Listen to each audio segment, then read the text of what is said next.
खबर आ रही है कि अमेठी से प्रियंका गांधी लड़ सकती हैं और प्रियंका गांधी स्मृति ईरानी को टक्कर देने के लिए उतर सकती हैं। और अमेठी से ही मयंक मिश्रा हमारे साथ हैं, पत्रकार हैं। क्या कहता है मयंक जी, आपका गुणागणित अमेठी से इस बार कौन?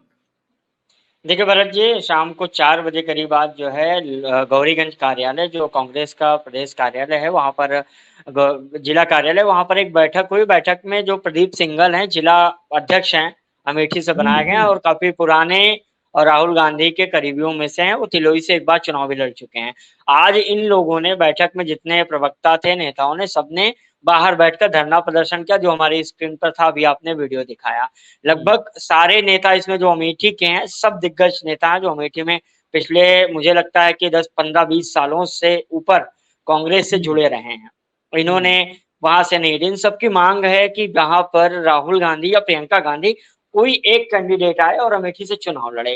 क्योंकि परसों भरत जी, कल भी मीटिंग हुई कांग्रेस में, इस चीज पे चर्चा थी कि आज लिस्ट आएगी, लेकिन लिस्ट आई नहीं। लेकिन अचानक से एक लिस्ट जो अमेठी में और रायबरेली के ग्रुप्स हैं जिला में, जो व्हाट्सएप ग्रुप बनते हैं पत्रकारों के, उसमें वायरल होने लगी। जो आप अभी लिस्ट दिखा रहे थे, प्रियंका गांधी अमेठी से और रायबरेली से राहुल गांधी चुनाव लड़ेंगे, ये हमारे दर्शक देख सकते हैं। तो इस लिस्ट पे जब चर्चा हुई तो मेरी नाम नहीं बताऊंगा, लेकिन कई कांग्रेस के नेताओं से उन्होंने यहाँ तक मुझे मैसेज भी किया कि आप नाम चला दीजिए, प्रियंका गांधी चुनाव लड़ेंगी। तो मैंने कहा कि किस आधार पे? तो मैंने कहा अगर आपका नाम कहिए तो चला दें, इस नाम के आधार पर जिला में मतलब प्रियंका गांधी चुनाव लड़ें। तो उन्होंने अभी इस चीज को मना किया, लेकिन वो ये बार बार कह रहे हैं कि कोई ना कोई सरप्राइज है और अमेठी और रायबरेली से आपको चुनाव, मतलब कोई ना कोई बड़ा नाम जल्द ही मिलेगा। और एक ये भी बताया जा रहा है भरत जी नहीं, कि मयंक, 8:30 बजे। अगर स्मृति ईरानी के सामने प्रियंका गांधी उतरती हैं अमेठी से, तब तो मामला बहुत दिलचस्प हो जाएगा। तब तो लड़ाई बहुत दिलचस्प हो जाएगी, कांटे की लड़ाई हो जाएगी उत्तर प्रदेश में। बिल्कुल भरत जी, देखिए ये बहुत चौंकाने वाला, क्योंकि परसों एक इंटरव्यू दिया था मल्लिकार्जुन खड़गे जी ने। उन्होंने भी ये चीज कही थी बार बार कि हम पीछे नहीं हटेंगे, हम एक बहुत बड़ा सरप्राइज देने वाले हैं। तो सरप्राइज जो है वो प्रियंका सरप्राइज नहीं हो गांधी तो सकता कहीं है ना। कि प्रियंका गांधी जो है स्मृति ईरानी के सामने उतरे और स्मृति ईरानी को टक्कर देती हुई दिखाई दे, स्मृति ईरानी को ललकारते हुए अपनी पुश्तैनी सीट के ऊपर से दिखाई दे, और राहुल गांधी को स्मृति ईरानी के सामने खड़ा होने से भी बचा लें, क्योंकि स्मृति ईरानी के सामने राहुल गांधी का कद स्मृति ईरानी से चुनाव लड़ने का नहीं है। राहुल गांधी इस देश में इंडिया गठबंधन की तरफ से पीएम कैंडिडेट न हो सकते हैं, पीएम बन सकते हैं अगर आगे भविष्य में कांग्रेस मजबूत होती है, इंडिया गठबंधन जिस तरीके से लड़ रहा। तो राहुल गांधी को उस कीचड़ में उतरने के, कमल के उस दलदल में उतरने की जरूरत नहीं है जहां पर यहाँ पर कांग्रेस को यह मालूम है कि भारतीय जनता पार्टी बहुत छीछल इधर करेगी, कीचड़ उछालेगी, तो उसमें फंसने की आवश्यकता ही नहीं है। जिस तरीके से स्मृति ईरानी बात करती हैं, जिस टोन में बात करती हैं, जिस लहजे में बात करती हैं, उस लहजे का जवाब एक महिला से दिलाना बहुत ज्यादा शानदार हो सकता है, क्योंकि राहुल गांधी उस तरीके से बात नहीं कर पाएंगी।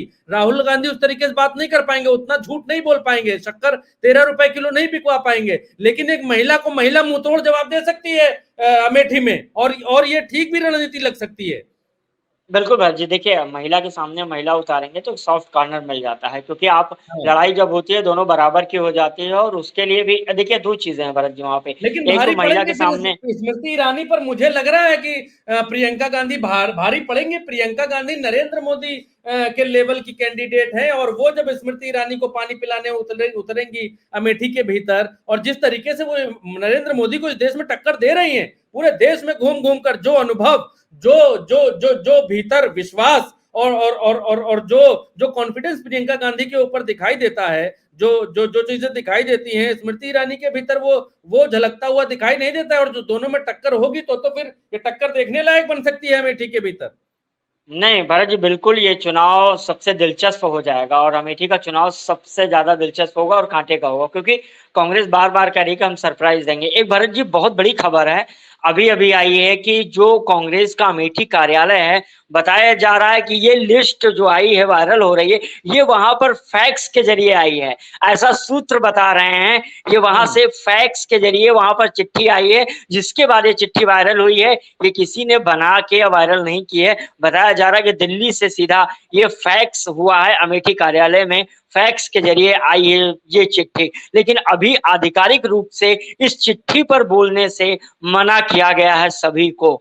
यानी कुछ ना कुछ भरत जी है, और जल्द ही मुझे लगता है कि तकरीबन 1-2 और अगर घंटे ये में है और अगर ये है मयंक जी, तो भारतीय जनता पार्टी को नाकों चने चबाने पड़ जाएंगे। भारतीय जनता पार्टी को नाकों चने चबाने पड़ जाएंगे अमेठी के भीतर, क्योंकि अगर महिला के सामने महिला होगी तो ये कॉम्बिनेशन, वो सवाल, वो जवाब और वो तीखे तेवर दोनों तरफ से देखने को मिलेंगे। क्योंकि अगर स्मृति ईरानी जो तेवर दिखाती हैं, जो भैया या फिर तुमको तुम्हारे मालिक से बता दूंगी, पत्रकारों को देखो भैया ऐसा ना करो, ऐसा जिस तरीके से वो जो है अटैक करते हुए दिखाई देती हैं राहुल गांधी के ऊपर। अब देखिए मर्द और स्त्री में यही फर्क रह जाता है, स्त्री जो है मर्द को गरिया ले जाती है भाई। अब ये भारतीय संस्कृति में है कि मर्द अगर सार्वजनिक तौर पर कहीं महिला को जो है दो शब्द भी कह दे तो बहुत दिक्कत हो जाती है, बेचारा फंस जाता है। लेकिन वहीं पर महिला देखिए, महिला जो है निकम्मा तक कह जाती है, महिला निकम्मा तक कह जाती है पुरुष को। अब पुरुष को बेचारे क्या ऐसा है ना, राहुल गांधी क्या ऐसा है ना, अभी स्मृति ईरानी को पलट के दो शब्द बोल दे गुल्लू की भाषा में, तो फिर क्या, तो फिर क्या रह जाएगा। लेकिन फिर अब वही फिर रोती घूमेंगी पूरे चुनाव भर। अब कांग्रेस इस मामले को बहुत कायदे से समझ रही है। कांग्रेस ये जानती है कि नरेंद्र मोदी रोना बहुत अच्छा जानते हैं, बहुत तगड़े से रोना जानते हैं, वो दुनिया भर को गरियाएंगे, सबको सब कुछ कहेंगे, शहजादा पहजादा सब कह लेंगे। उनको अगर पलट के कोई एक शब्द कह दे कि ऐसा है तो बताएंगे मोदी की बेइज्जती हो गई, मोदी का अपमान हो गया। लेकिन आप सब लोग बिल्कुल चिंता मत करिए, दुखी मत होइए, मोदी का अपमान जो है ये 125 करोड़ जनता का अपमान। तो ये कांग्रेस जानती है कि भारतीय जनता पार्टी के लोगों की ट्रेनिंग जो है वो गरियाने की भी है और ट्रेनिंग मौका पड़ते ही रोतड़ू बन जाने की भी है। तो कांग्रेस अमेठी के भीतर ये बिल्कुल नहीं चाहती है कि स्मृति ईरानी का वो कद नहीं है कि राहुल गांधी को आके सामने गरियाएं और राहुल गांधी गाली खाते रहे पूरे चुनाव भर स्मृति ईरानी के सामने। इसीलिए मुझे लगता है कि इस बार प्रियंका गांधी को खड़ा किया जा सकता है। आपकी लाइट कुछ गड़बड़ हो रही क्या मयंक जी? नहीं भरत जी, एकदम लाइट वो हिल गई थी, लेकिन अब सही है। लेकिन एक चीज बता दें भरत जी, देखिए इसके पीछे 2 कारण हैं। हमारे गांव में आप देखे होंगे या कहीं भी, जब लड़ाई होती है किसी घर से सामने वाले घर के बीच, तो जब महिलाएं निकलती हैं तो सामने कहा जाता है महिलाएं आप चली जाओ, उनसे कौन लड़े। एक कहा देखिए हाँ ना कि आप सामने महिलाएं हो, पुरुष पीछे हटे आते हैं। हाँ, तो झोटना पकड़ ये पकड़ के कांग्रेस, नहीं जाओ, पटको जाके हम चले जाएंगे तो धारा बढ़ जाएगी। बिल्कुल, बिल्कुल, ज़्यादा प्रभाव हो जाएगा लड़ाई। तो ये सेम अभी जो सिचुएशन है, अगर अमेठी में ये होता है, तो महिला के सामने महिला उतनी ही दमदारी से लड़ेगी, जितनी दमदारी से चुनाव होना चाहिए। तो भरत जी, ये मुझे लगता है कांग्रेस की बहुत सोची-समझी रणनीति है, इसीलिए वो बार-बार खुलासा नहीं कर रही। अपने कांग्रेस कार्यालय, अमेठी के कार्यालय पर बताया जा रहा है, फैक्स भेज दिया है, कार्यकर्ताओं को गुपचुप बता दिया गया जब वो धरने पे बैठे। पहले ही हो सकता है रणनीति बन गई हो, लेकिन वो खुलासा नहीं करना चाह रहे थे। लेकिन अब वो पहुंच गया फैक्स कि आप लोग अपने काम पे लग जाइए, और हम आज या कल जब भी ऐलान करेंगे कर देंगे इसका। और दूसरी चीज भरत जी, देखिए यहाँ अगर प्रियंका अमेठी से लड़ती हैं तो अमेठी की सीट तो कांटे की हो ही जाएगी, साथ में राहुल गांधी रायबरेली से अगर लड़ जाते हैं तो वो भी सीट सेफ रूप से कांग्रेस के खाते में जाती हुई दिख जाएगी। यानी एक तीर से 2 निशाने यहाँ पर साधे जा रहे हैं, और दोनों बेहतर विकल्प हैं और दोनों बेहतर निशाने भी हैं, क्योंकि यहाँ पर स्मृति ईरानी के सामने भी एक ऐसा कैंडिडेट होगा जो सिर्फ और सिर्फ, चाहे गोदी मीडिया हो, चाहे वो जो भी मीडिया हो, मेन स्ट्रीम मीडिया हो या जो भी हैं, वो खुलकर दोनों तरफ का पक्ष रखेंगे और खबरें दिखाएंगे। क्योंकि वहां पर जो होगा, छोटी से छोटी बात भी होगी ना, तो वो पूरे मीडिया में खुलकर आएगी, क्योंकि वहां पर 2 बड़े नेता खुलकर लड़ रहे होंगे और दोनों महिलाएं होंगी भरत जी। चंद्रकांत जी हमारे साथ हैं। चंद्रकांत जी, क्या है आपका विश्लेषण? भरत जी, मामला मैं तो बहुत दिलचस्प हो गया, बहुत गंभीर हो गया है। उत्तर प्रदेश में बड़ा सन्नाटा था। मुझे लगता है कि चुनाव, तीसरे चरण के चुनाव और दूसरे चरण के चुनाव के बीच में लगभग 10 दिन का अंतर था। 26 तारीख के बाद अब 7 तारीख को चुनाव होंगे। ऐसा लग रहा है कि जैसे सब छुट्टी पर चले गए। इतना लंबा गैप देने की बीच में आवश्यकता क्या थी भाई? इतना लंबा कोई समर वेकेशन चल रहा है, लेकिन फिर भी चलिए, जो भी चुनाव आयोग चाह रहा है वो अलग बात है। लेकिन अब उत्तर प्रदेश में लड़ाई और फाइट बड़ी इंटरेस्टिंग होती चली जा रही है। अमेठी के भीतर अगर प्रियंका गांधी चुनाव लड़ती हुई दिखाई देंगी तो एक तो ये हो जाएगा कि कांग्रेस की तरफ से बिल्कुल फ्रेश प्रत्याशी मिल जाएगा। दूसरी बात ये हो जाएगी कि जो स्मृति ईरानी ये बात कहती है कि राहुल गांधी आए नहीं आए नहीं आए नहीं, तो वो मुद्दा यहीं पर दब जाएगा, यहीं पर खत्म हो जाएगा, काम खत्म हो जाएगा। तीसरी बात ये हो जाएगी कि अब नए सिरे से प्रियंका गांधी स्मृति ईरानी से पूछेंगी और भारतीय जनता पार्टी से पूछेंगी, और पूछेंगी 13 रुपए वाली शक्कर कहां है, पूछेंगी 15 लाख कहां है, पूछेंगी 2 करोड़ नौकरी कहां है, पूछेंगी कि अस्पताल क्यों बंद सील करवाया गया, ये सब चीजें पूछेंगी। तो फिर स्मृति ईरानी को बैकफुट पर जाना पड़ जाएगा मेरे ख्याल से। और जब प्रियंका गांधी उतरेंगी, जब गांधी खानदान की बेटी उतरेगी अपनी पुश्तैनी सीट के ऊपर, जब वो गांव गांव घूमेगी नंगे पैर, तब जवाब देते नहीं बनेगा भारतीय जनता पार्टी को कि क्या सवाल कर रही है प्रियंका गांधी, क्या किया 5 साल में 10 साल में। यहाँ भरत जी, मुझे ऐसा लगता है कि आज के वक्त में जब देश में चुनाव चल रहा है तो भारत में विपक्ष में सबसे मुखर और सबसे आक्रामक आवाज अगर कोई है तो वो प्रियंका गांधी की है। No doubt, no doubt. Karnataka के मसले पर जो तमाम हजारों वीडियोस सामने आए, कथित तौर पर जो गंभीर आरोप हैं, उन पर जो सबसे बुलंद आवाज निकली विपक्ष की, वो प्रियंका गांधी की है।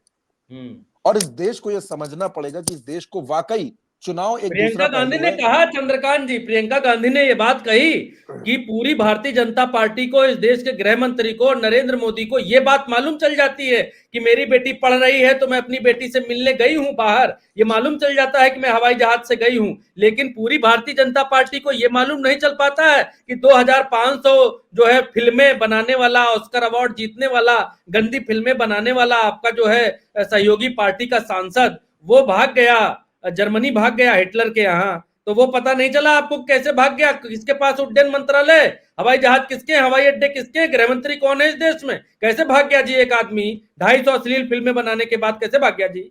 है आपके साथ तो गठबंधन में है, फिर भी आपको नहीं मालूम चला कैसे भाग गया? सांसद है फिर भी आपको मालूम नहीं चला कैसे भाग गया? विजय माल्या भाग गया, चलो समझ में नहीं आता है आपको। नीरव मोदी भाग गया, चलो समझ में नहीं आता कैसे भाग गया। बाकी उंडे गुंडे भाग गए, पता नहीं समझ में नहीं आता कैसे भाग गए। लेकिन आपकी गठबंधन दल का सहयोगी, आपकी संसद का सांसद, आप जिसके लिए प्रचार कर रहे हैं, वो जिसका नाम लेकर प्रचार कर रहे हैं, वो भाग गया। 250 बेटी बचाओ बेटी पढ़ाओ का नारा लगाते हैं और 2500 महिलाओं के साथ ऐसा कुकृत्य कर भाग गया। वो कैसे भाग सकता है जी? आप तो कह रहे थे कि हम वापस लेकर आएंगे, जितने भगोड़े सबको ले आएंगे। आप तो कह रहे थे बेटी बचा लेंगे, बेटी पढ़ा लेंगे। आप तो बड़े बड़े नारे देते थे। आपकी सहयोगी पार्टी का सांसद ऐसे कुकृत्य कर रहा है, आपको समझ ही नहीं आ रहा, दिखाई नहीं दे रहा आपको नहीं मालूम चल रहा कैसे भाग गया जी? वो जहाज से भाग गया कि पानी वाले नाव से भाग गया कि उड़ गया? वो प्रियंका गांधी बहुत तगड़े से जवाब दे रही है और कहा भी, जब मैं विदेश जाती हूं, राहुल गांधी विदेश जाते हैं, आपको मालूम चल जाता है नानी के यहां गया, नानी के यहां गया, नानी के यहां गया। आपको मालूम चल जाता है कि छुट्टी मनाने गया, छुट्टी मनाने गया। आपको मालूम चल जाता मालिश कराने गया, मालिश कराने गया। आपको नहीं मालूम चल पाया कि 2500 लड़कियों, युवतियों, महिलाओं, नौकरानियों, मेडों के साथ कुकृत्य करने वाला, अश्लील वीडियो बनाने वाला आपकी सहयोगी पार्टी का सांसद, जिसके लिए नरेंद्र मोदी वोट मांगते हैं, वो 2500 महिलाओं का अश्लील वीडियो अपने घर में बनाने के बाद भाग गया। नहीं मालूम चला आपको कैसे भाग गया? मजाक चल रहा है इस देश के भीतर। जी चंद्रकांत जी कहिए। तो प्रियंका गांधी ने उस मुद्दे पर मुखरता से बात उठाई भरत जी। और दूसरा, प्रियंका गांधी के एक बयान का एक रील आज बड़ा वायरल है। वो रील में प्रियंका गांधी ये कह रही है कि भगवान राम के पास, ये लोग आस्था की, सनातन की, राम मंदिर की बातें करते हैं भाजपा के लोग, भगवान राम के पास ना रथ था, ना सेना थी, ना सोना था। रावण सोने की लंका में रहता था, उसके पास सेना भी थी, ताकत भी थी, रथ भी था, लेकिन आखिर में जीत सत्य की होती है। इसका उदाहरण देकर वो अपनी बात को रखती है। दूसरी बात भरत जी, मैं इस लिस्ट के साथ 99% सहमत हूं, 99% सहमत हूं। आपको याद होगा पिछले 2 से 3 दिन पहले हम और आप इसी तरीके से चर्चा कर रहे थे, तब भी मैंने ये बात कही थी कि अगर अमेठी से प्रियंका गांधी आ जाए तो चुनाव बेहद रोचक होगा। हमारे और मयंक जी के बीच में इस पर एक लंबी चर्चा भी हुई थी। मैं इस लिस्ट के साथ 99% हूं कि यही लिस्ट आखिरी सच बनने जा रही बहुत है। लोग कह रहे हैं ये लिस्ट ऑफिशियल नहीं है। हम दावा नहीं कर रहे हैं भाई कि ये लिस्ट ऑफिशियल है, हम दावा नहीं कर रहे हैं। इसके ऊपर वायरल लिस्ट इसलिए लिखा जा चुका है। हमें हम मालूम नहीं, है पत्रकारिता के एथिक्स, हमें मालूम है क्या असली है क्या नकली है, लिखा हुआ है तो देख लीजिए। नहीं, हम तभी बार बार कोट करके इस बात को जिम्मेदारी से कह रहे हैं कि अगर ये लिस्ट सच्ची है, सच है, ऑफिशियल है, हालांकि अभी कुछ देर में सामने आ जाएगी, रायबरेली अमेठी है, लिस्ट से नहीं होगा, प्रेस कॉन्फ्रेंस से ऐलान होगा भरत जी, ये इस तरीके से ऐलान नहीं होगा। तो अगर ये लिस्ट सच्ची है, अगर यही होता है, अगर राहुल गांधी रायबरेली से और प्रियंका गांधी अमेठी से पर्चा भरती है, तो चुनाव इतना रोचक हो जाएगा कि पूरे देश की निगाहें सिर्फ और सिर्फ अमेठी पर आकर अटक जाएंगी। मैं रायबरेली की बात अभी नहीं कर रहा, मैं अमेठी की बात कर रहा हूं। 2019 में राहुल गांधी की हार का बदला प्रियंका गांधी लेंगी, और लेना भी चाहिए। जब भाई पर संकट आता है तो बहन उसकी ढाल बनती है भरत जी, ये हमारे संस्कारों में भी है और ये हमारे परंपराओं में भी है, पहला।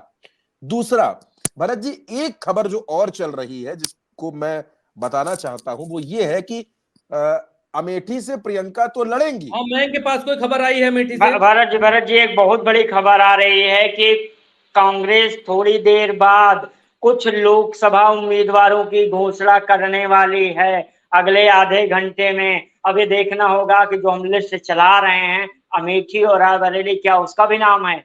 ये खबर पुख्ता और कंफर्म है कि कांग्रेस की लिस्ट अभी आने वाली है अगले आधे से एक घंटे में। पीसीआर ये अलर्ट पुख्ता रहिए, जानकारी है दिल्ली से। आधे घंटे में एक लिस्ट आ सकती है, आधे घंटे में एक लिस्ट आ सकती है। और हमारा काम है, हमारी जिम्मेदारी है दर्शकों तक वो लिस्ट सबसे पहले पहुंचाना।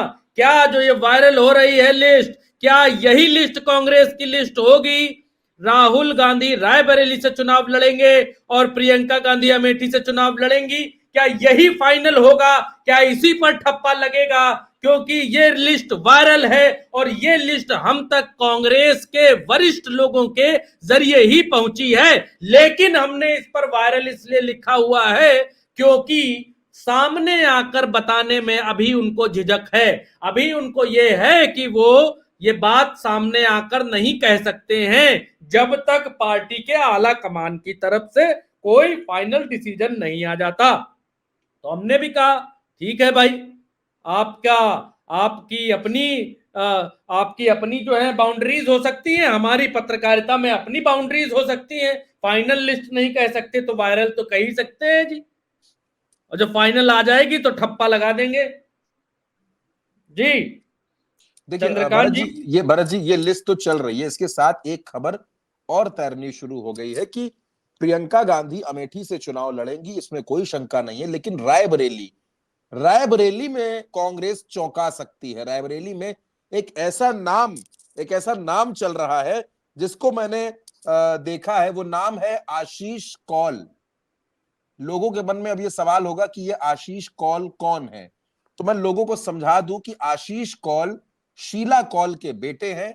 वो शीला कौल जो 1989 में और 1991 में रायबरेली की सांसद रही, जवाहरलाल नेहरू की रिश्ते में सलहज लगती थी, यानी इंदिरा गांधी की मामी लगती थी, यानी सोनिया गांधी की मामी सास लगती थी।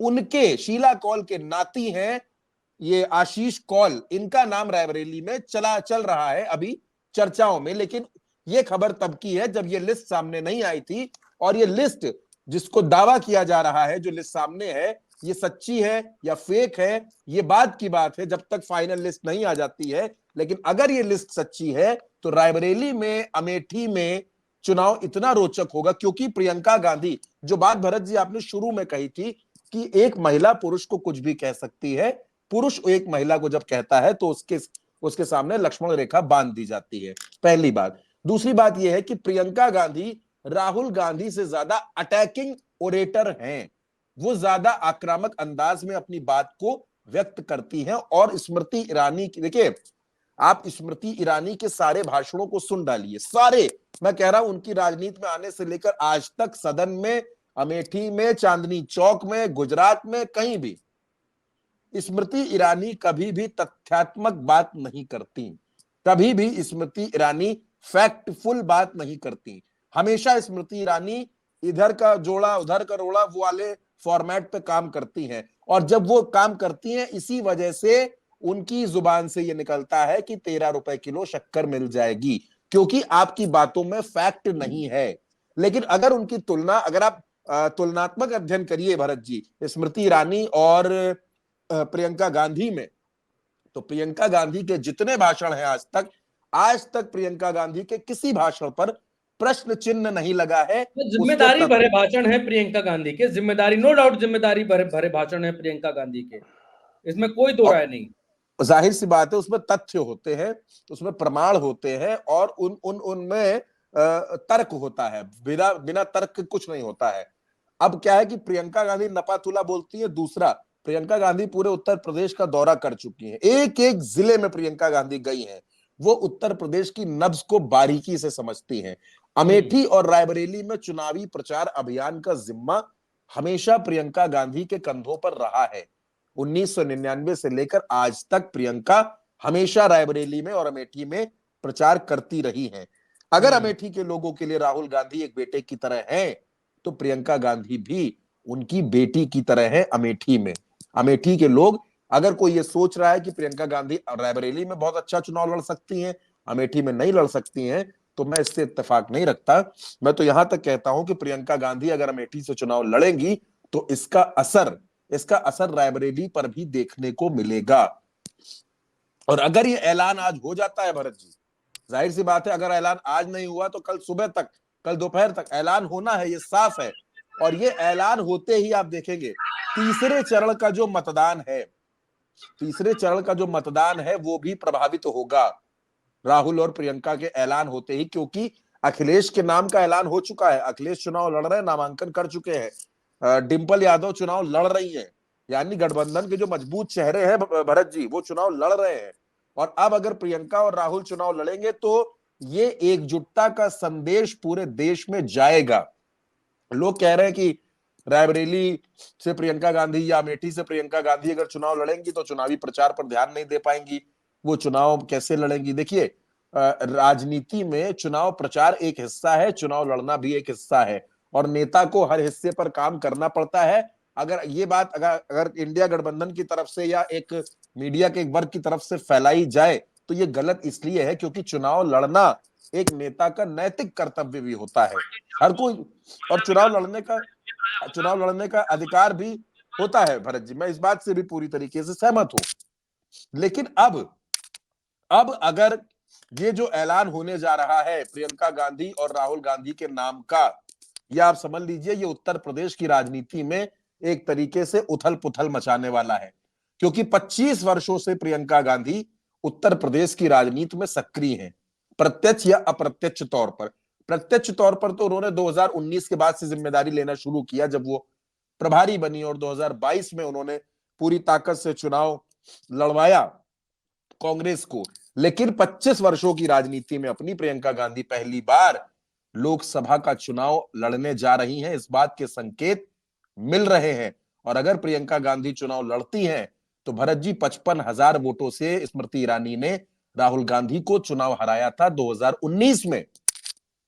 लेकिन इस बार अमेठी का माहौल बिल्कुल बदला हुआ है, क्योंकि स्मृति ईरानी अमेठी की सांसद हैं। मयंक जी मुझसे ज्यादा बेहतर तरीके से जानते हैं, लेकिन किस तरीके से स्मृति ईरानी ने धनाढ्य लोगों की मदद की है, उनको और मजबूत करने का काम किया है, उनके पीछे चलने वाले तमाम लोग कितने मजबूत हुए हैं पिछले 5 सालों में। स्मृति ईरानी ने कितना बड़ा बंगला अमेठी के अंदर बनाया है। स्मृति ईरानी के पीछे इस समय बाहुबली विधायक अमेठी के राकेश प्रताप सिंह उनके साथ मंचों पर नजर आ रहे हैं। अयोध्या के बाहुबली विधायक अभय सिंह उनके साथ मंचों पर नजर आ रहे हैं, और वो स्मृति ईरानी कहती हैं कि मेरी सभा में गुंडा घुस आया था। आप सोचिए, जिन लोगों के ऊपर लॉ एंड ऑर्डर बिगाड़ने के मुकदमे दर्ज हैं, एक दो नहीं, आधा सैकड़ा से ज्यादा मुकदमे अभय सिंह पर दर्ज है भरत जी। उन अभय सिंह पर जानलेवा हमला करने का आरोप है कि उन्होंने जानलेवा हमले किए हैं। वो अभय सिंह जो मुख्तार अंसारी के शूटर है, वो स्मृति ईरानी के पीछे पीछे चल रहे हैं, उनके कार्यक्रमों में शामिल हो रहे हैं, और तब स्मृति ईरानी कहती है कि उनकी सभा में गुंडा घुस आया था। ये चैलेंज तो उन्होंने उत्तर प्रदेश की सरकार को भी कर दिया। जिस सरकार में ये दुंदुभी बजाई जाती है कि लॉ एंड ऑर्डर नंबर 1 का है, क्या उसकी सरकार में उसकी पार्टी के सांसद के कार्यक्रम में कोई गुंडा घुस जाएगा? क्या अमेठी की पुलिस इतनी निष्क्रिय हो गई है? क्या स्मृति ईरानी के साथ चलने वाली वो सुरक्षा जिसमें उनके साथ कमांडो चलते हैं, वो सुरक्षा इतनी कमजोर हो गई है? आज तक स्मृति ईरानी ने उस गुंडे का नाम नहीं बताया कि उसका नाम क्या था, वो कौन था, उस पर कार्रवाई क्या हुई। भाई दरोगा ने, एसओ ने, कोतवाल ने, दीवान ने, किसी ने कोई कार्रवाई तो की होगी ना उस पर, अगर वो सभा में गया था, लेकिन ऐसा कुछ नहीं हुआ। तो ये देखिए, ये स्मृति ईरानी की छटपटाहट है, ये हड़बड़ाहट है। अभी तक तो राहुल गांधी के नाम का डर था, लेकिन अब प्रियंका गांधी अगर मैदान में उतर गई, अगर प्रियंका गांधी मैदान में उतर गई स्मृति ईरानी के सामने, तो वो हालत खराब कर देंगी स्मृति ईरानी की, ये आप तय मानिए। और अमेठी का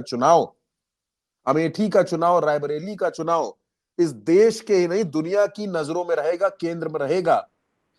नहीं देखिए, अगर उतरती हैं यहाँ पर प्रियंका गांधी, तो जो खासियत भारतीय जनता पार्टी की है कि झूठ बोलो, झूठ बोलो, झूठ बोलो और झूठ बोलो। क्या 13 रुपए किलो में चीनी मिलेगी, ये झूठ बोलने की आवश्यकता स्मृति ईरानी को थी? आप बताइए चंद्रकांत जी, क्या थी? स्मृति ईरानी महिला एवं बाल विकास मंत्री हैं आज की तारीख में। इनके संगठन के सहयोगी संगठन के एक सांसद ने 2500 महिलाओं के साथ वो जो वीडियो क्लिपें, 2500 क्लिपें वायरल हो रही हैं, सामने आई हैं। एक सिटिंग सांसद जिसके लिए नरेंद्र मोदी वोट मांग रहे हैं, वो भाग गया जर्मनी। क्या उसके ऊपर महिला एवं बाल विकास मंत्री होने के नाते कुछ बोली स्मृति ईरानी? चुप, क्या स्मृति ईरानी तब बोली जब इस देश की महिला पहलवानों ने भारतीय जनता पार्टी के एक सिटिंग सांसद के ऊपर यौन शोषण के आरोप लगाए, और दिल्ली में नरेंद्र मोदी के घर के पास में, नई संसद के घर के पास में, स्मृति ईरानी के घर के पास में जंतर मंतर पर धरने पर बैठ गई? क्या स्मृति ईरानी उस समय कुछ बोली? स्मृति ईरानी महिला एवं बाल विकास मंत्री हैं। महिलाओं पर कितने जुल्म अत्याचार हुए इस देश में, बेटियों के ऊपर कितने जुल्म और अत्याचार हुए, स्मृति ईरानी क्या कभी कुछ बोली? स्मृति ईरानी कभी भी नहीं बोली। स्मृति ईरानी अपनी जिम्मेदारी को बखूबी पल्ला झाड़कर निकल जाती हैं। स्मृति ईरानी कुछ नहीं बोलती। स्मृति ईरानी को इस देश के भीतर सिर्फ और सिर्फ एक आदमी दिखाई देता है, उस व्यक्ति का नाम है राहुल गांधी। स्मृति ईरानी 10 साल इस देश के ऊपर शासन कर चुकने वाली पार्टी की मंत्री हैं, और 10 साल तक ये खुद भी शासन में रही हैं, मंत्री रही हैं, और इसके बावजूद 10 साल के बाद भी आज भी ये राहुल गांधी और कांग्रेस से सवाल पूछती हैं। जब इनसे पूछा जाता है कि भाई चीनी शक्कर जो 13 रुपए मिलनी थी तो क्यों नहीं मिली जी, कहां नहीं मिली, तो फिर मुंह झुपा के जो है वो बगले झांकती हुई निकल जाती हैं। 15 लाख की बात अगर कोई पूछ देता है तो बगले झांकते हुए निकल जाती है। अगर झूठ बोलकर ही चुनाव लड़ना हो, तो फिर कोई भी सत्ता में आए, सत्ता में आने के लिए झूठ बोले। राहुल गांधी फिर झूठ बोले, प्रियंका गांधी फिर झूठ बोले। अमित, जब झूठ बोलकर वोट मिल जाता है इस देश में तो फिर झूठ बोलना चाहिए, फिर सबको जीतने के लिए झूठ बोलना चाहिए। कि वो बोले 10 रुपए में, 13 रुपए में शक्कर देंगे, तो बोले हम 1 रुपए में शक्कर देंगे। बोले हम 15 लाख देंगे, बोले नहीं हम 50 डालेंगे खाते में, वोट डालो इधर है। वो बोले मंगलसूत्र छीन ले जाएंगे, बोले मंगल छीनेंगे नहीं, 3-4 पहना जाएंगे। लेकिन दिक्कत भारतीय जनता पार्टी की ये है कि ये तब सुचिता पर उतर आते हैं, फिर ये उसको फ्रीबीज रेवड़ी बताने लगते हैं कि ये रेवड़ी है जी, ये रेवड़ी है। इनकी 13 रुपए किलो वाली शक्कर रेवड़ी नहीं थी, इनके 15 लाख रेवड़ी नहीं थी है? इनका जो गरीबों को राशन बांट रहे हैं, सीना ठोक कर बता रहे हैं 80 लाख लोगों को हमने राशन दे दिया है, और फिर दूसरी तरफ बताते हैं हमने 25 लाख लोगों को गरीबी रेखा से उबार दिया है। तो वो 80 लाख कौन है भाई? 80 करोड़। वो 80 करोड़ कौन है जो राशन लेने के लिए पीछे पीछे भाग रहे हैं 5 किलो? जो 5 किलो राशन के लिए इस देश की 80 करोड़ जनता अगर पागल है तो माफ करिएगा, वो 80 करोड़ जनता गरीब है। वो 80 करोड़ जनता राशन के लिए जो पागल है, वो 80 करोड़ जनता को इस देश की सरकार ने कुछ नहीं दिया 5 साल के भीतर। क्या ये सच नहीं है कि जो जनता राशन के पीछे भाग रही है, उस जनता के पास उतने संसाधन नहीं होंगे जिन संसाधनों से एक अच्छी तरीके से जीवन यापन किया जा सके? तभी तो 5 किलो राशन की आवश्यकता है, तभी तो 5 किलो राशन की जरूरत पड़ती है। स्मृति ईरानी को आज की तारीख में चाहिए मुंहतोड़ जवाब देने वाला कैंडिडेट, और मुंहतोड़ जवाब अमेठी में प्रियंका गांधी दे सकती हैं। भरत जी, एक लिस्ट आई है कांग्रेस की, AICC press release general elections 2024। इसमें हरियाणा के गुड़गांव से राज बब्बर को टिकट है, हिमाचल प्रदेश के कांगड़ा से आनंद शर्मा, महाराष्ट्र के मुंबई नॉर्थ से भूषण पाटिल, हिमाचल प्रदेश के हमीरपुर से सतपाल रायजादा। जी, ये नाम है। अच्छा, ये लिस्ट अभी अभी जारी हुई है अभी ये लिस्ट नई लिस्ट जो कांग्रेस की तरफ से आई है, एक कांग्रेस की तरफ से नई लिस्ट जारी हुई है, प्रत्याशियों की नई लिस्ट जारी हुई है, घोषित किए गए हैं प्रत्याशी, वो लिस्ट लगाई जाए, और आपकी स्क्रीन के ऊपर वो लिस्ट है इस समय। और इस लिस्ट में देखिए कि हरियाणा के गुड़गांव से राज बब्बर को यहाँ पर प्रत्याशी बनाया गया है। हरियाणा के गुड़गांव से राज बब्बर प्रत्याशी हैं। हिमाचल प्रदेश के कांगड़ा से आनंद शर्मा कांग्रेस के बड़े नेता हैं, वरिष्ठ लीडर हैं, वकील भी हैं, उनको प्रत्याशी बनाया गया है। हिमाचल प्रदेश से ही हमीरपुर से सतपाल रायजादा को प्रत्याशी बनाया गया है। महाराष्ट्र में मुंबई नॉर्थ से भूषण पाटिल, इनको प्रत्याशी बनाया गया है। मयंक जी, रायबरेली और अमेठी कितनी देर में आने वाली है? देखिए भरत जी, अभी तो ये थोड़ी देर पहले हमने कहा था एक लिस्ट आने वाली है जिसमें देखा जाएगा कि अमेठी रायबरेली है कि नहीं। बहरहाल अभी ये लिस्ट आई है 5 मिनट पहले, जिसमें अमेठी और रायबरेली का जिक्र नहीं है, लेकिन अभी बताया जा रहा है कि 8:35 हो चुके हैं। लगभग थोड़ी देर बाद फिर से एक मीटिंग है कांग्रेस कार्यालय में, जिस पर अमेठी और रायबरेली पर चर्चा होगी। उसके बाद हो सकता है देर रात या हो सकता है सुबह सुबह एक नई लिस्ट आ सकती है और अमेठी रायबरेली पर। भरत जी, मुझे माना ये भी जा रहा था कि इसी लिस्ट में नाम आने वाला था, लेकिन जो मीटिंग थी उसके चलते लिस्ट में देरी हुई है, थोड़ी देर में लिस्ट आ सकती है नई या सुबह तक। भरत जी, चंद्रकांत जी कुछ कह रहे हैं। महिला विकास मंत्री शायद इसलिए बनाया होगा, दीपक सिंह है, महिलाओं कह रहे हैं, कहना चाहते हैं, क्या कह रहे हैं वो सुनते हैं। भारतीय जनता पार्टी ने आपको महिला विकास मंत्री शायद इसलिए बनाया होगा कि आप महिलाओं के मुद्दे पर अपना पक्ष रखेंगी, उनका हित करेंगी, उन पर बोलेंगी। लेकिन जिस तरह से आप लगातार चुप रहती हैं, चाहे उन्नाव घटना हुई हो, हाथरस घटना हुई हो, महिला पहलवानों के धरने पर उनके दुराचार के मामले रहे हों, या मणिपुर में जिस तरह से विभत्स घटना को पूरे देश ने देखा और शर्मिंदा होना पड़ा था, तब भी आप चुप थी। हद तब हो गई जब पूरे देश ने भाजपा समर्थित प्रत्याशी प्रज्वल रमन्ना का 3000 से ज्यादा बीभत्स वीडियो देखे, दुराचार के, अत्याचार के। जिस तरह से ऑन कैमरा महिलाओं के साथ उसने दुराचार किए हैं, शायद आज तक के इतिहास में किसी ने ऐसा नहीं किया होगा। जब पूरा देश प्रज्वल रमन्ना के वीडियो पर शर्मिंदा था, तब आप गौरीगंज में एक यात्रा निकाल रही थी, डांस किए जा रहे थे भारतीय जनता पार्टी के कार्यकर्ताओं नेताओं द्वारा, उसको समर्थन प्राप्त था आपका। यकीनन अगर आप महिला होने के नाते जरा सा शर्म बची हो, पहले नहीं बोली हैं, आज 2 शब्द बोल दीजिए। प्रज्वल रमन्ना ने जो हजारों दुराचार किए हैं उस पे अपने मुंह खोल दीजिए, अन्यथा आने वाले समय पर ना अमेठी माफ करेगी, ना इतिहास आपको माफ करेगा।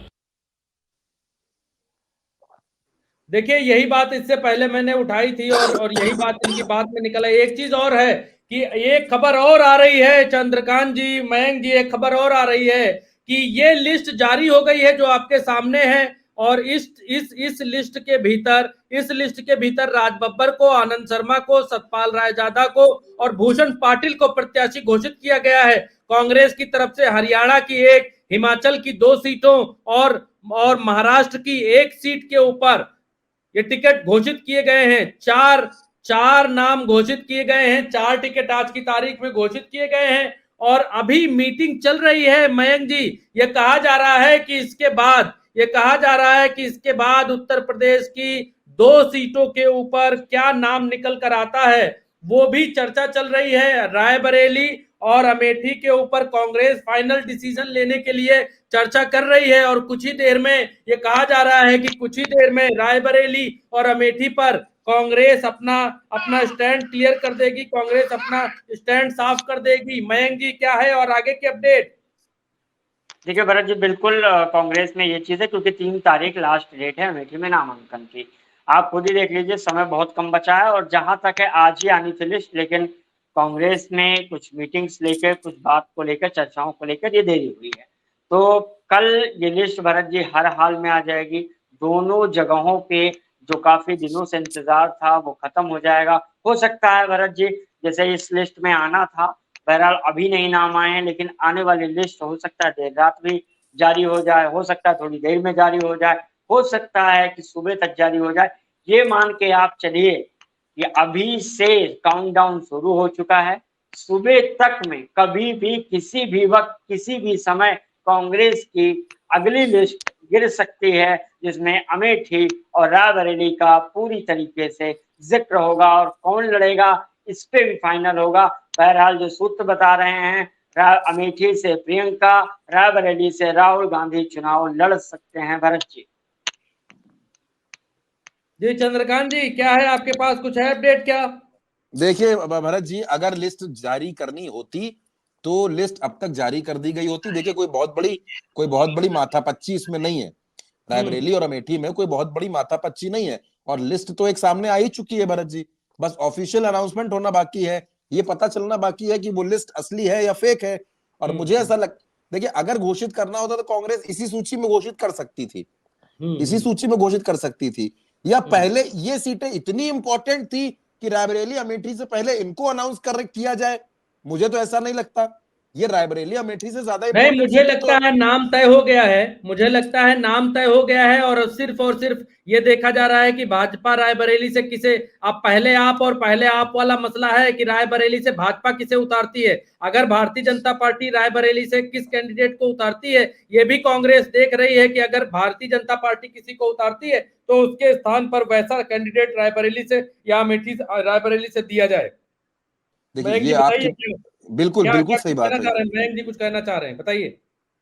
नहीं, बिल्कुल भरत जी, एकदम सही आप कह रहे हैं, क्योंकि बीजेपी वेट एंड वॉच की स्थिति में है। और रायबरेली, देखिए दो चीजें हैं, रायबरेली से कांग्रेस चाह रही है मंथन हो, क्योंकि अभी देखिए 4 बजे कांग्रेस कार्यालय अमेठी में धरना प्रदर्शन हुआ, जो सबके सामने देखा और पूरी मीडिया में चर्चा का विषय रहा। वहां के जो कांग्रेसी कार्यकर्ता है वो मांग कर रहे हैं।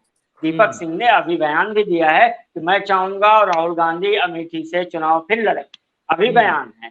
तो ऐसे में कांग्रेस की जो बात है उसको लेकर ये मीटिंग चल रही है। लिस्ट आनी थी, बिल्कुल आनी थी और आने वाली थी, लेकिन उसको लेकर मीटिंग भी है। जो मीटिंग में एक बात चल रही है कि जो लिस्ट आएगी उसको लेकर जो अमेठी के कार्यकर्ता हैं उनका भी मन लिया जा रहा है। कुछ पत्रकारों से भी बात की गई है कि हमारा सर्वे क्या कहता है और क्या चीजें हैं, कितना मजबूत हैं हम, कहाँ से कौन सी सीट पर कितना बेहतर देखिए, लड़ जितना सकता है। राजनीतिक अनुभव हम लोगों का कहता है उस हिसाब से मयंक जी ये लगता है कि अगर स्मृति ईरानी के सामने राहुल को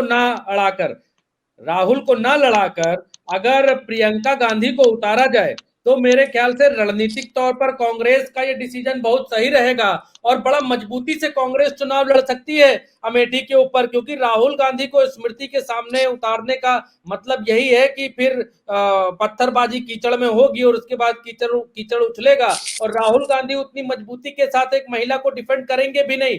इससे पहले भी राहुल गांधी आज तक आपने देखा होगा, आज तक के इतिहास में राहुल गांधी स्मृति ईरानी पर कुछ बोलते ही नहीं। अब ये बड़प्पन कह लीजिए कि राहुल गांधी स्मृति ईरानी को अपने मुंह नहीं लगाना चाहते या राहुल गांधी स्मृति ईरानी को इस काबिल नहीं समझते कि वो उनके ऊपर बयानबाजी करे, राहुल गांधी अपना स्टैंडर्ड नहीं समझते कि वो स्मृति ईरानी के ऊपर बयानबाजी करें। और इसके उलट आपने देखा होगा कि हमेशा हर बयान में स्मृति ईरानी का कोई भी भाषण, कोई भी रैली, कोई भी स्पीच संसद से लेकर सड़क तक और लोगों की नुक्कड़ सभाओं तक बिना राहुल गांधी को कोसे जो है वो खत्म नहीं होती। अब इसमें प्रैक्टिस ये है कि राजनीति में जब कोई एक बड़ा व्यक्ति, जब कोई एक अनुभवी व्यक्ति जो अपने छोटे के साथ उलझ कर या छोटे को फुटेज नहीं देना चाहता, और ये बात सही भी है कि अगर राहुल गांधी ने स्मृति ईरानी के ऊपर एक भी शब्द कहा अमेठी के भीतर तो एक तो वो मर्द वाली बात आ जाती है, आदमी वाली पुरुष वाली बात आ जाती है कि देखो महिला को ऐसा बोल रहे हैं, देखो महिला को ये कह रहे हैं, एक ये बात आ जाती है। दूसरा, राहुल गांधी की प्रकृति और स्वभाव नहीं है, ये व्यवहार नहीं है कि वो राजनीतिक तौर पर स्मृति ईरानी या फिर राजनीतिक तौर पर वो नरेंद्र मोदी को तो उनके ऊपर हमला कर सकते हैं, वो अमित शाह के ऊपर हमला कर सकते हैं, वो योगी आदित्यनाथ के ऊपर बोल सकते हैं, लेकिन हमने पिछले इतिहास, अगर हम इतिहास खोल कर देखें तो वो स्मृति ईरानी के ऊपर हमलावर नहीं होते। और शायद भारतीय जनता पार्टी इसी बात का फायदा उठाना चाहती है और एक के बाद एक स्मृति ईरानी राहुल गांधी को जो है वो पोक कर रही है कि आप जो है आइए, आप जो है लड़िए, आप आइए, आप जो है फलाना है, आप ढिमकाना है, आप जो है उनको गाली की हद तक जाकर, एक बाउंड्री लेवल होती है किसी महिला की बातचीत करने का। और ये तो गांव देहात घर की वो महिलाएं, जो महिलाएं थोड़ा कम पढ़ी लिखी होती हैं, वो भी इस तरीके की बातें नहीं करती हैं जिस तरीके की बातें स्मृति ईरानी ने पिछले कुछ वक्त में राहुल गांधी के लिए की हैं। तो स्मृति ईरानी हर हाल में चाहती हैं कि उनके सामने कैंडिडेट राहुल गांधी हो, ताकि वो चिल्ला चिल्ला कर बता सके एक बात कि राहुल गांधी देखो आए नहीं, और इतने सालों से आए नहीं, देखो आप लड़ने हैं। इसके अलावा कोई दूसरा उनके पास विकल्प होगा नहीं चुनाव जीतने के लिए। लोग उनसे पूछ दे कि आपने इतने सालों में किया क्या है, जरा हमको बताइए, तो वो भले ना गिना पाए, लेकिन वो ये बात जरूर गिनाएंगी कि ये आए नहीं, ये इतने दिन से नहीं आए, इसलिए तुम हमें वोट दो, इसलिए तुम हमें वोट दो, क्योंकि राहुल गांधी इतने दिन से यहाँ पर नहीं है। दूसरी बात यह भी है कि अगर प्रियंका गांधी रायबरेली से नहीं अमेठी से नहीं लड़ती हैं और राहुल गांधी रायबरेली चले जाते हैं लड़ने के लिए, तो इसमें दूसरा संदेश ये निकलता है कि स्मृति ईरानी फिर इसी मसले पर चुनाव लड़ेंगे, क्योंकि रोने की उनकी आदत है, इसमें कोई दो राय नहीं है। वो अभी इस बात पर ही रोएंगी कि देखो अमेठी वालों को छोड़ दिया, रायबरेली लड़ने चले गए, अमेठी आने की हिम्मत नहीं हुई, ये नहीं हुआ, वो नहीं हुआ। अगर राहुल गांधी अपनी बहन को स्मृति ईरानी के सामने उतारते हैं लड़ने के लिए और वो स्वयं रायबरेली सीट पर जाते हैं, तो ये एक बहुत बड़ा मजबूत संदेश यहां से जाता हुआ दिखाई देगा कि राहुल गांधी वो शख्सियत है, उनकी वो डिग्निटी है कि वो ऐसी जगह पर जाना ही नहीं चाहते, ऐसी जगह पर लड़ना ही नहीं चाहते जहां पर जो है पत्थरबाजी कीचड़ में की जाए और फिर जनता के नाम पर जनता को गुमराह किया जाए और वहां पर ये बताया जाए 13 रुपए में शक्कर देंगे, हमको वोट दे दो, और फिर जो है किसी का जो है तिरस्कार किया जाए इस नाम पर कि हम महिला हैं, हम बोल सकते हैं, तुम पुरुष हो जी, तुम बोलोगे तो लोग तुमको घेर लेंगे। मुझे लगता है रणनीतिक तौर पर बड़ी जीत होगी अगर प्रियंका गांधी को स्मृति ईरानी के सामने उतारता है इंडिया गठबंधन। और अगर नहीं करते हैं राहुल गांधी, तो मुझे लगता है कि इंडिया गठबंधन को अमेठी पर किसी महिला को उतारना चाहिए। क्या कहते हैं? नहीं भरत जी, एक बात बताइए कि अगर राहुल गांधी उनसे डर करके रायबरेली भाग रहे हैं, तो चांदनी चौक से चुनाव हारने वाली स्मृति ईरानी भाग करके अमेठी क्यों आई थी? नहीं, वो तो राजनीति में अपना भारतीय जनता पार्टी देखिए भरत जी इसके पीछे 2-3 कारण है। देखिए जो आप कह रहे हैं बिल्कुल सही है। देखिए अगर वहां पर प्रियंका गांधी लड़ती हैं तो पहली चीज अमेठी में एकदम कांटे की फाइट होगी। राहुल गांधी पे जो बार बार स्मृति हमलावर होती है, चाहे वायनाड जाकर, देखिए स्मृति ईरानी ने वायनाड जाकर भी राहुल गांधी पर हमला बोलने की कोशिश की। वो चाहती हैं कि बार बार राहुल गांधी हम पर बोलें, लेकिन एक चीज अभी तक चुनाव में देखा गया कि राहुल गांधी स्मृति ईरानी से बहुत बचे हैं, या कांग्रेस के बड़े लीडर सब बचे हैं। सुप्रिया सेनेट ने बोला, कांग्रेस के बड़े प्रवक्ता बार बार बोलते हैं, लेकिन जो कांग्रेस का शीर्ष नेतृत्व है वो स्मृति ईरानी से दूरी बना के रखा। वो जरूरी भी है, क्योंकि कांग्रेस राहुल गांधी को पीएम मटेरियल देखती है और मानती है, कांग्रेस के कार्यकर्ता मानते हैं। ऐसे में अगर वो छोटी छोटी बातों में उलझेंगे, छोटी छोटी चीजों से रहेंगे, तो एक जो पब्लिक के मन में नैरेटिव सेट होता है वो थोड़ा दूरी बनेगी। अगर राहुल गांधी इनसे दूरी बनाएंगे, रायबरेली से लड़ेंगे या नहीं लड़ते हैं, अगर वो रायबरेली से लड़ते हैं तो रायबरेली सीट भी सेफ होती है, और अमेठी से प्रियंका लड़ती है तो प्रियंका में कांटे की फाइट होती है। हो सकता है दोनों सीटें जीत जाएं, तो दोनों सीटें उनके खाते में भी जा सकती हैं।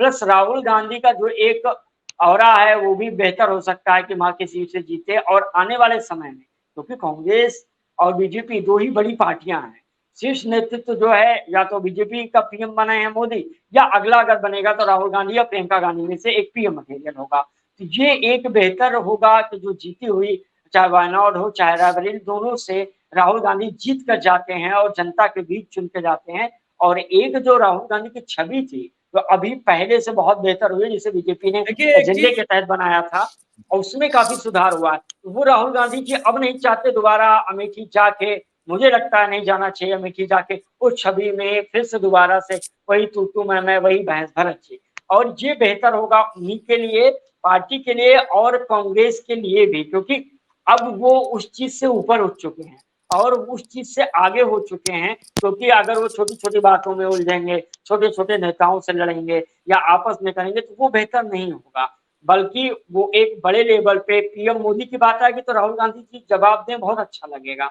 और अमित शाह की बात है, राहुल गांधी जवाब दें, अच्छा लगेगा। राजनाथ सिंह की बात है, राहुल गांधी जवाब दें, ठीक है। लेकिन अगर वो और सांसद, एमपी, अन्य नेताओं का जवाब देने लगेंगे तो फिर वो उस स्तर पे अस्तर वाली बात होगी। मुझे लगता है वो ज्यादा बेहतर होगा। भरत जी, जो आप कहना चाह रहे थे उस पर ही बात।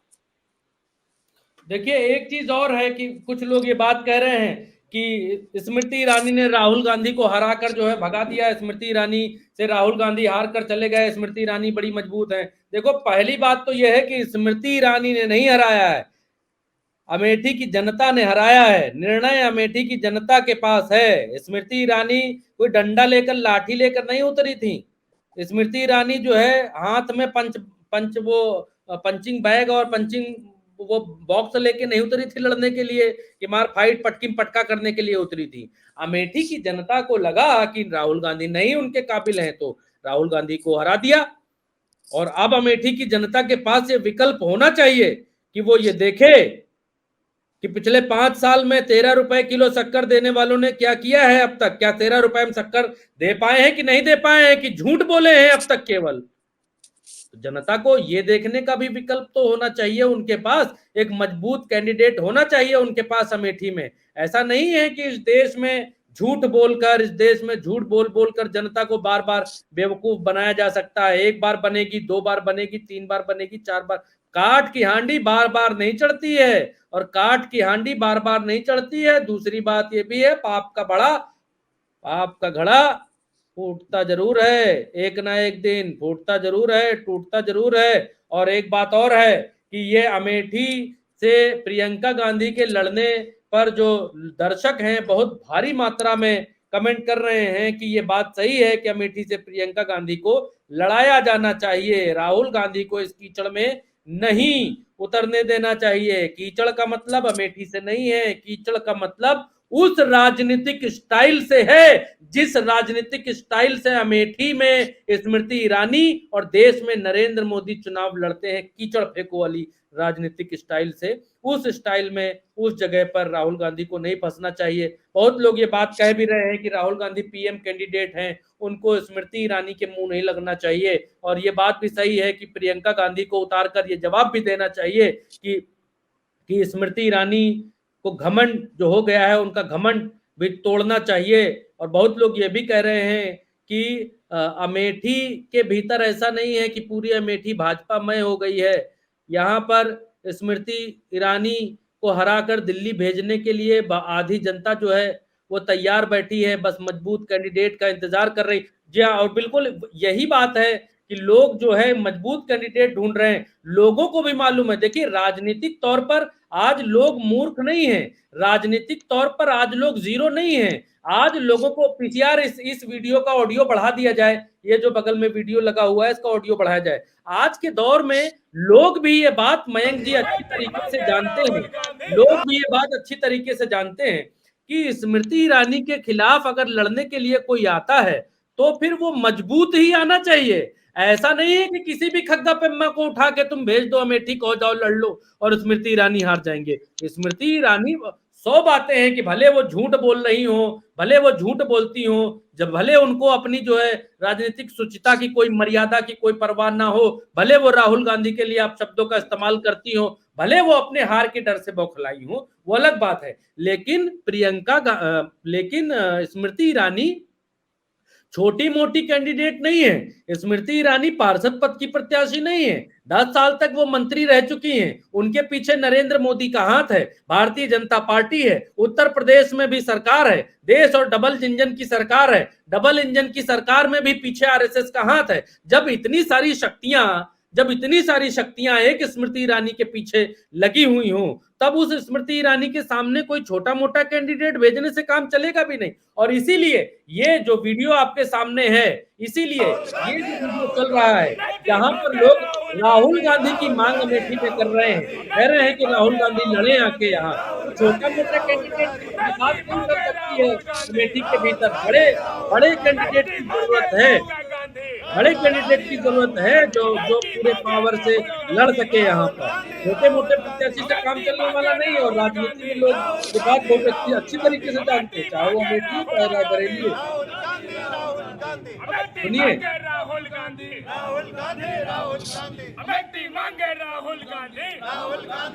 तो मैं ये लिस्ट कब तक आ सकती है, कुछ सूचना आ रही है आपके पास?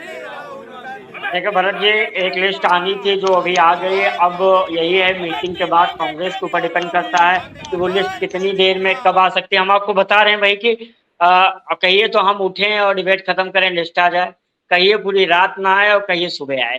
तो ये ऐसा है अभी कांग्रेस में, क्योंकि अब जो बचा हुआ है समय भी कम है और टाइम भी, इस पे लगातार चर्चा हो गई है। लोग ये भी कह रहे हैं कि भरत जी के भाई की हार का बदला बहन लेने आएगी अमेठी।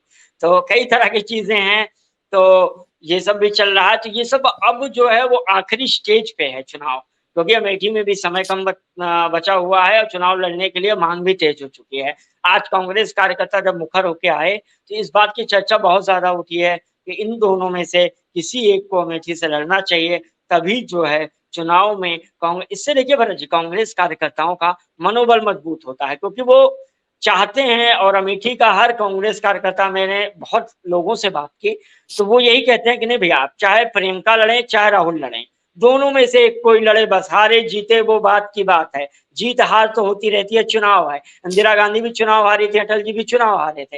हारना जीतना तो जिंदगी में लगा रहेगा, लेकिन कभी पीछे नहीं हटना चाहिए। तो चुनाव लड़े जरूर, चाहे जो लड़े। तो ये हमारी कांग्रेस कार्यकर्ताओं का, अमेठी का, उनका ये साफ कहना है और उनका ये मानना भी है, और वो चाहते भी हैं कि वो दिल, तन, मन और धन सबसे लगे हुए हैं कि अगर ये दोनों लड़ते हैं तो हम जी जान लगा देंगे अपनी। भरत जी, ये जफर खान भाई साहब हैं, ये कह रहे हैं, भरत जी आपको याद होगा कि ये मैडम भी 2 बार चुनाव हार चुकी हैं, एक बार कपिल सिब्बल से और एक बार राहुल गांधी से, और बाद में राज्यसभा से एंट्री हुई थी।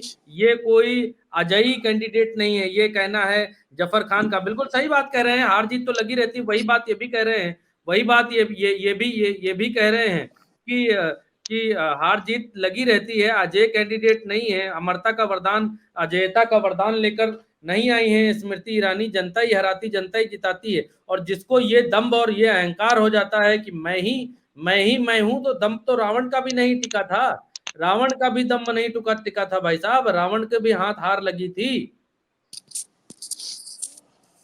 कांग्रेस ने अभी तक भरत जी अपना उम्मीदवार नहीं उतारा। भैया नहीं उतारा तो क्या करें, चर्चा ही कर सकते हैं।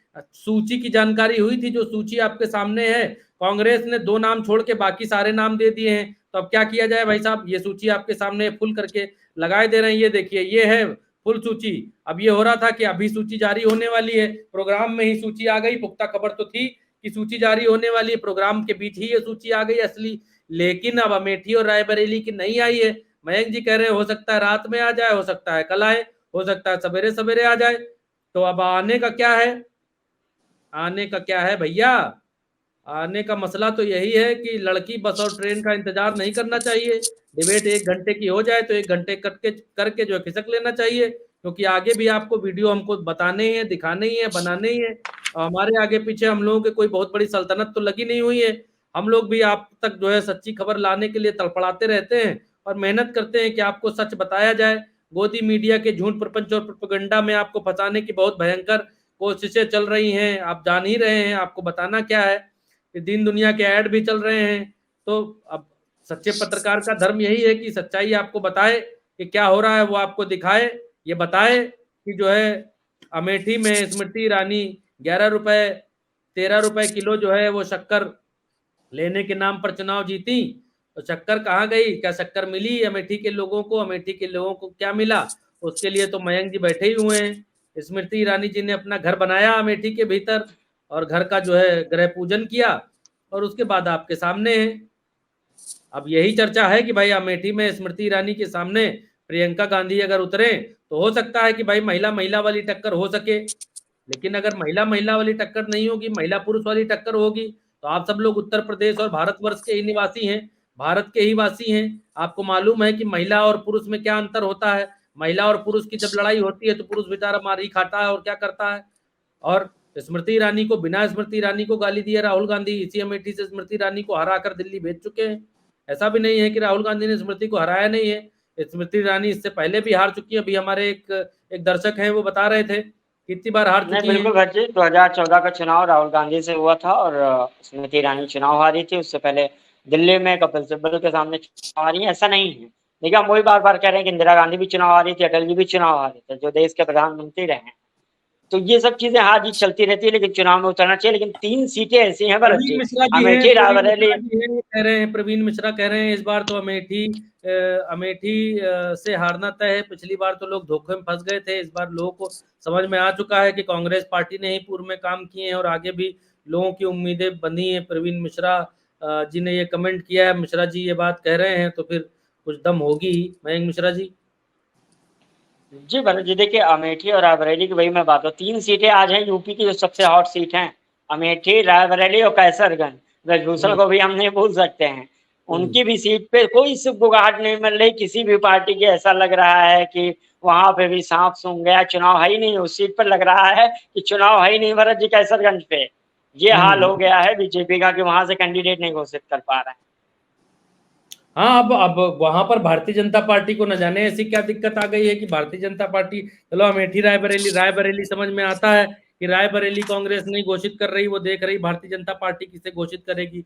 अब भारतीय जनता पार्टी तो नरेंद्र मोदी कह रहे 400 आएंगी ही आएंगी, तब काहे का डर है भैया, तब काहे डराए रहे हो, तब काहे अरे डराए भरत रहे जी, हो। अजय है वो, कैसरगंज तो अजय है वो। अब ब्रजभूषण तो बोलते हैं 99.99% हम ही टिकट पा रहे हैं। अब पता नहीं किस बात का टिकट ही 99.99, वो जो एक ऐड नहीं चलता बैक्टीरिया मारने वाला टीवी पे कि 99.99 किल जंप्स करेगा। अब पता नहीं कौन सा है, इन लोगों को समझ में नहीं आ रहा कब उतारेंगे, कब फैसला करेंगे। वो बात तो यहाँ पर आकर गलत हो जाती है, बिल्कुल 100% गलत हो जाती है। जो नरेंद्र मोदी ये बात कहते हैं कि हम इस बार 400 सीटें ला रहे हैं, अब की बार 400 पार, वो नारा तो उनके मुंह से भी गायब हो गया। वो नारा तो वो खुद भी नहीं दे रहे, उनको भी मालूम है हालत गुरु पतली है, हालत अब की बार 400 पार वाली नहीं है। अब की बार 2019 से भी बदतर हालत है। 2019 में तो आंधी तूफान, पुलवामा और सर्जिकल स्ट्राइक जैसा कुछ था, लोगों में देशभक्ति की भावना उबाल मार रही थी, लेकिन इस बार तो कुछ नहीं है। इस बार शून्य बटा सन्नाटा है। माहौल के नाम पर राम मंदिर का माहौल बन नहीं पाया है। अब जो है नरेंद्र मोदी वो मंगलसूत्र, हार, माला, बाला और आपके घर के नाम पर वोट मांग रहे हैं। आप देखिए कि क्या हालत हो चुकी है भारतीय जनता पार्टी की, क्या हालत हो गई है भारतीय जनता पार्टी की कि नरेंद्र मोदी जी को मंगलसूत्र के नाम पर वोट मांगना पड़ रहा है। काहे पर? मंगलसूत्र के नाम पर। और एक बात बता दे कि भारतीय जनता पार्टी के लोग कह रहे हैं प्रियंका गांधी मंगलसूत्र पहनती नहीं है। तो इस पर जवाब जो है कांग्रेस की एक स्पोक्स पर्सन है उन्होंने दिया है। उन्होंने पूछा है जब प्रियंका गांधी ऊपर तक बंद गले का सूट ऐसे पहने हैं तो इस आदमी की आंख में कौन सा एक्सरे लगा है या महिलाओं को ताड़न शक्ति इसके अंदर लगी है कि अंदर तक देख ले रहा है कि पहना है कि नहीं पहना है, मंगलसूत्र पहना है कि नहीं पहना है। भाई तो भारतीय जनता पार्टी के लोग, बेटी बचाओ बेटी पढ़ाओ के लोग, इनकी नजरें और निशाना तो आप देखिए क्या है। कुछ अपडेट है आपके पास चंद्रकांत जी? नहीं, अभी फिलहाल तो भरत जी लिस्ट का इंतजार है। रायबरेली और अमेठी दोनों सीटों पर हर किसी को इंतजार है। इंतजार कैसरगंज पे भी है और रायबरेली अमेठी पर भी है। मुझे ऐसा लगता है कि मयंक जी की बात ठीक है। आज रात, देर रात, वरना कल सुबह अमेठी और रायबरेली पर लिस्ट सामने आ जाएगी। लोगों को पता चल जाएगा कि रायबरेली और अमेठी का प्रत्याशी कौन होगा। और मुझे लगता है कि 24 घंटे से भी कम वक्त में रायबरेली और अमेठी में कांग्रेस के प्रत्याशियों की तस्वीर पूरी तरीके से साफ हो जाएगी। और ये साफ होना बेहद जरूरी इसलिए भी है क्योंकि 3 मई नामांकन की आखिरी तारीख है और मुझे लगता है कि नामांकन की आखिरी तारीख से पहले प्रत्याशी दे देंगे। और क्योंकि चुनाव में भी बेहद कम वक्त बचा है भरत जी, 20 तारीख की वोटिंग है रायबरेली अमेठी में। मोटे तौर पर आप देखिए तो 15 दिन का समय प्रचार के लिए मिल रहा है। तो ऐसा नहीं है कि अमेठी और रायबरेली में भी कांग्रेस को मेहनत तो करने की जरूरत है ही, मेहनत करनी होगी। और अगर प्रियंका, लेकिन ये जरूर है कि अगर प्रियंका अमेठी में आ जाती है तो चुनाव बहुत बहुत बहुत ज्यादा रोचक हो जाएगा, बहुत दिलचस्प हो जाएगा। अमेठी का, और रायबरेली का भी होगा, क्योंकि रायबरेली के लिए भी राहुल गांधी पहली बार रायबरेली लड़ने जाएंगे चुनाव, तो चुनाव तो रोचक होगा ही रायबरेली और अमेठी दोनों सीटों का। फिलहाल इस लिस्ट का इंतजार था, लेकिन लिस्ट नहीं आई है। इस लिस्ट में बाकी तमाम सीटों के नाम है, रायबरेली अमेठी का नाम नहीं है। कल तक मुझे ऐसा लगता है, कल सुबह या कल दोपहर तक ये तस्वीर पूरी तरीके से साफ हो जाएगी, ऐसा पूरी उम्मीद मयंक जी भी जता रहे हैं और मैं भी कह रहा हूं कि ये हो जाएगा।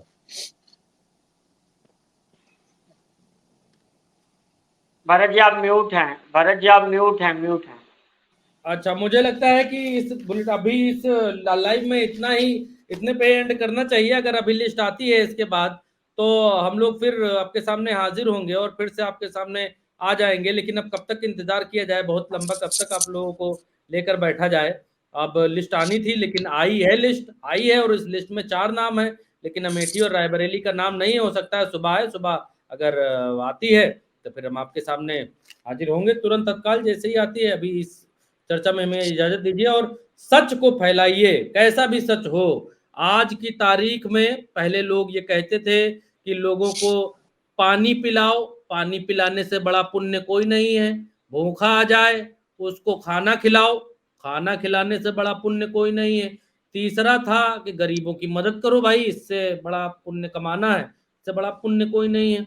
आज की तारीख में दोस्तों सच को शेयर करिए, सच को शेयर करने से बड़ा पुण्य आज की तारीख में कोई नहीं है, कोई। जब झूठ के बादल चारों तरफ छाए हुए हैं, जब चारों तरफ से झूठे गोदी मीडिया ने, इस देश की सत्ताई चमचे वाले पत्रकारों ने इस देश को काले बादलों की तरह चारों तरफ से घेर लिया है, तो ऐसी संकट की घड़ी में सच कहीं भी मिल जाए, आपको लगे कि भरत यादव सच कह रहे हैं, भड़भड़ शेयर कर मारिए। आपको लगे चंद्रकांत शुक्ला सच कह रहे हैं, भड़भड़ा के दबा के शेयर करिए।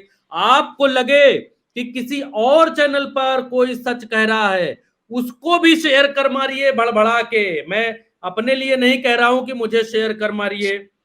सच कहीं भी लगे कि कोई सच बोल रहा है, इस काली अंधेरी रात में, झूठ की इस बादलों के बीच में आपको लगे कोई सच बोल रहा है, सच दिखा रहा है, किसी में इतनी हिम्मत बची है, इतनी ताकत कुव्वत बची है जो आज भी आपको सच बताने की कोशिश कर रहा है, तो शेयर करिए, शेयर कर डालिए। शेयर और लाइक के अलावा कोई शक्ति है नहीं। शेयर करेंगे तो वीडियो आगे बढ़ेगा, 4 लोग और देखेंगे। लाइक करेंगे तो क्या होगा कि वीडियो यूट्यूब ये समझेगा कि ये वीडियो लाइक किया जा रहा है, तो इसको और लोगों तक पहुंचाया जाए। यूट्यूब के एल्गोरिथम में वो तेजी से भागेगा।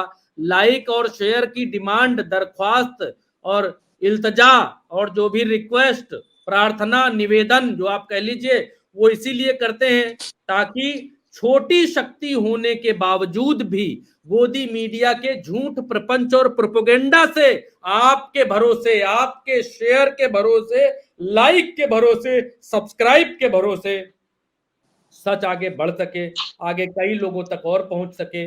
आपके मार्फत अगर एक आदमी और सच जान जाएगा, एक आदमी और ये बात जान जाएगा कि 400 नहीं आ रही गुरु, 400 नहीं आ रही, अपने हिसाब से वोट देना, अपने हिसाब से वोट देना, काम पर वोट देना, देखना कि क्या काम हुआ है, महंगाई कम हुई है नहीं हुई है, बच्चों की फीस कम हुई है नहीं हुई है, सब्जी महंगी हुई है सस्ती हुई है, क्या बीती है आपके ऊपर, क्या घर की लुटिया थरिया बिकने की पोजीशन कंडीशन में आ गई है, ये हालत हो गया है क्या? और अगर ये हालत हो गया है, अगर आपको लगे कि राष्ट्रवाद के पकौड़े नहीं बनाए जा सकते हैं, राष्ट्रवाद की रोटी बनाकर बच्चों को नहीं खिलाई जा सकती है, अगर लगे कि जुमलों का दाल भात नहीं बन सकता है, तो फिर यहां से काम लीजिएगा। आपको जो लगे कि फलाना आदमी ठीक कर सकता है, फलाना आदमी पाकिस्तान को पीट देंगे, चीन को लाल आंख दिखा देंगे, विदेश में डंका बजा देंगे, कह के जो है हमको बेवकूफ नहीं बनाएगा, और वो काम करेगा, सिलेंडर के दाम कम करेगा और रसोई गैस के दाम कम करेगा, पेट्रोल के दाम कम करेगा, चीजें कम करेगा, सीएनजी कम करेगा, तो फिर भाई उसको वोट दीजिए। हमारा, आपका, मयंक जी का, लोगों का दैनिक जीवन, दैनिक कार्यक्रम इन्हीं सब चीजों से चलता है। बिजली से चलता है, पानी से चलता है, गाड़ी से चलता है, पेट्रोल से चलता है, यही सब खर्चे हैं हम आम लोगों के जीवन में, यही सब खर्चे हैं। तो आम लोगों के जीवन से जुड़ी हुई चीजें ही क्यों, उन पर ही क्यों महंगाई की मार पड़ती है? कभी सोचा है आपने? कभी सोचा है आपने? उन चीजों पर महंगाई की मार क्यों नहीं पड़ती जी, जो धन्ना सेठ इस्तेमाल करते हैं? फरारी पर बढ़ाओ दाम, फरारी के दाम जो है 400 गुना कर दो, हैं? जहाजों के दाम बढ़ाओ, 800 गुना, 100 गुना कर दो, तब तो नहीं होता। लोन बढ़ा दो भाई। आम आदमी, भरत यादव गृह लोन लेता है, चंद्रकांत गृह लोन लेते हैं, तो ससुर बढ़ता चला जा रहा है। आज इतना परसेंट, कल उतना परसेंट है।